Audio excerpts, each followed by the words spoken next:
মুখ সামলায় কথা বল। কাকে নিয়ে বলতেছে এগুলো?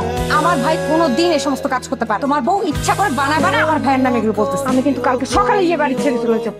আপনি এই বাড়িতে থাকবেন না চলে যাবেন সেটা আপনার ব্যাপার। আপনি থাকবেন না কি চলে যাবেন আপনার ব্যাপার, দরকার হলে তুই চলে যাবি। ওয়ালাইকুম আসসালাম। আসো আসো ভিতরে আসো, হ্যাঁ দেখে যাও কারা এসেছে। বসো বসো বসো, দেখো না কারা এসেছে। হ্যাঁ রাজা, কেমন আছে তোমরা? আম্মু দেখো ওরা ছাগল এনেছে। আম্মা এটা ছাগল হইলেও আর একটা নাম আছে, ওর নাম যুবরাজ, আর যুবরাজ করে ডাকবা। তোমার যুবরাজকে বাহিরে রেখে আসো না ভাই। কি যে করটা ভাবি, যুবরাজ আমাকে লগে লং জার্নি করে আইছে, পুরো টায়ার্ড হয়ে গেছে, একটু বাতাসে জি রাখ। আরে এখন তো এইসব কথা, আগে কয়দিন থাকবা, আবার কালকে সকালবেলা কইস না বাড়ি যাবো গিয়া।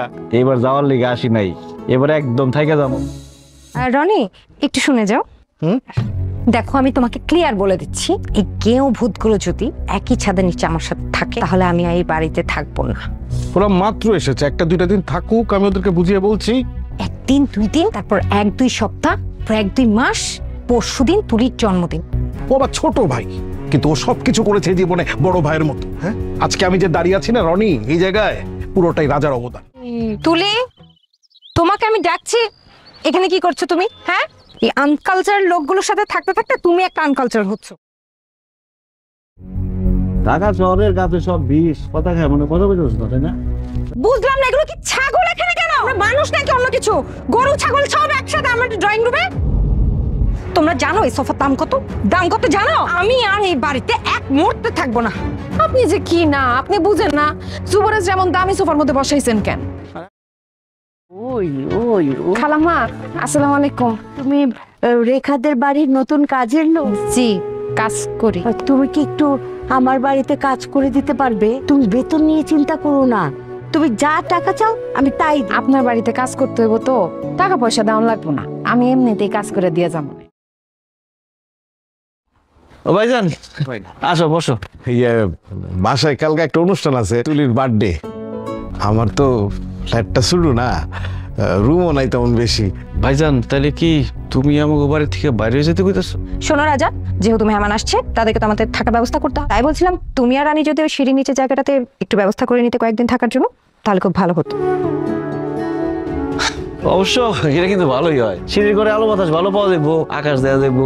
ভাইজান ঠিক আছে, তাহলে কালকে সকালবেলা আমরা সিঁড়ি করে চলে যাবো। অহনি গেলে ভালো হয়। আমার মনে হয় কি ভাই ভাবি হারা চায় না আমরা এনে থাকি, চলেন আমরা গ্রামে চলে যাই। মানে সব সময় এক লাইন বেশি বুঝো কেন, গ্রামে যখন কোনো বিয়া লাগে তখন আমরা আত্মীয় স্বজন লিগা পুরো বাড়ি ছাইরা দিই। কালকে যে তুলির জন্মদিন, কি দিবেন জন্মদিন? টাকা পয়সা তো কিছুই নাই, আমার এই স্বর্ণের চেইনটা উপর হিসেবে দিয়েন। এই একটাই স্বর্ণ অলংকার আমি দিছিলাম তোরে। এই ছেলে এদিকে, জুতাটা মুছে দে। আমি তো এই বাড়ির। আরে তোর পরিচয় জানতে চেয়েছি, তুই যেই হ, তুই কাজের ছেলে, কাজ করবি। জুতাটা মুখ।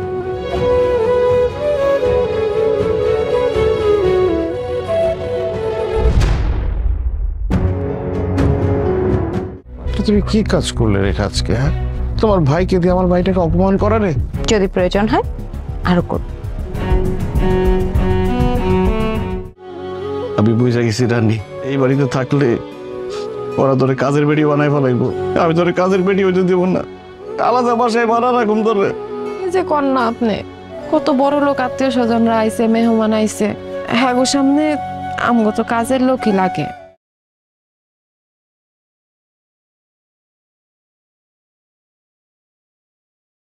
ভাবি এখানে না আরো 3টা চেয়ার আছিল, ভেঙে গেছে তো তাই সরিয়ে দিয়েছি। আপনাদের খাওয়া শেষ হলে তারপরে আমরা খামুনি। পরে বসার কি দরকার, এখনই বসো, নিচে খালি জায়গা আছে সেখানে বসে পড়ো। সমস্যা নাই, মাটির মানুষ মাটিতে বসে খাইলে ভালো। কি দিয়ে ভাত খাইবা? মাংস দিয়ে খাইবা? পরে দিলে মাংস দিও। এখানে আলু ভর্তা আছে, ডাল আছে আর সবজি আছে, এগুলো দিয়ে নাও। হ্যাঁ আম্মা, আলু ভর্তা ডাল দিয়া ভাত খাও, মাংস খাইতে হইব না। আলু ভর্তা ডাল দিয়া খাইলে তুমি বড় হয়ে পাইলট হইতে পারবা, প্লেন চালাইবা। আমি মাংস খাবো না, আলু ভর্তা খাবো।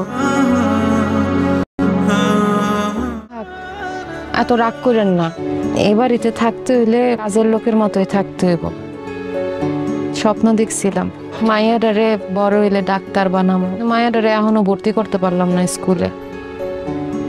কি যে করুম, কেমনে খাবো কেমনে থাকবো কিচ্ছু বুঝতেছি না। এসব অপমান আর ভালো লাগে না। আপনি এসব নিয়ে আর মন খারাপ করেন না। এক গ্লাস পানি খাওয়াবি? বহেন, আমি আনতাছি।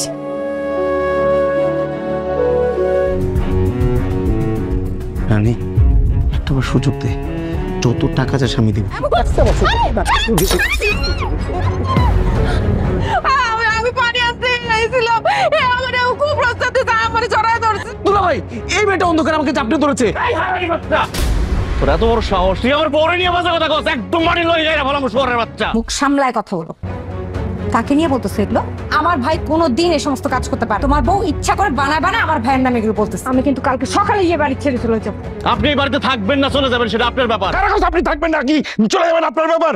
দরকার হলে তুই চলে যাবি। কাল সকালবেলা তোর চেহারা দেখতে চাই না আমি আর। অনেক টাকার মালিক হইছো না, টাকা দিয়ে যদি সম্পর্কই মাপা যাইতো তোমার ভাই বলে পরিচয় দিতাম না জীবনে। রানী চল।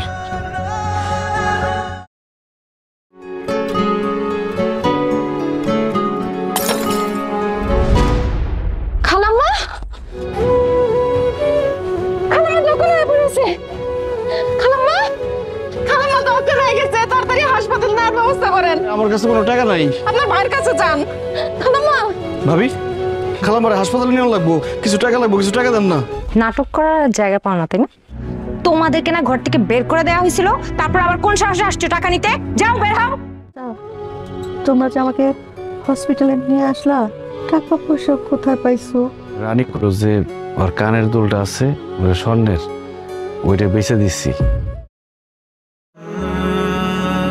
আন্টি, আন্টি, আন্টি হয়েছে কি? আমরা না অনেক ব্যস্ত থাকি, তো আপনার তো শরীর খারাপ, আপনি আমাকে একটা বারের জন্য বলতেন। আন্টি মা গো, কে যে আপন আর কে যে পর আমি বুঝে গেছি। আজকে রাজা রানী না থাকলে আমি তো মরেই যেতাম। ওদেরকে তোমরা তাড়িয়ে দিয়েছো। রাজা রানীর মতো ভালো মানুষ হয় না বাবা। এই রানী মেয়েটা তার কানের দুলটা বিক্রি করে টাকাটা দিল। ওদের কাছে আমি সারা জীবনের জন্য ঋণী হয়ে রইলাম। আর আমি যা করেছি কোনো মানুষের কাজ না, ওর সাথে আমি অনেক অন্যায় করেছি। আপনি লজ্জা দিয়েন না, আমি জানি আমার মাফ হবে না, মানে আমার অনুশোচনা করার একটা সুযোগ দে ভাই। না ভাই, আমরা শহরে থাকুম না, যতই কষ্ট হোক গ্রামেই থাকুম।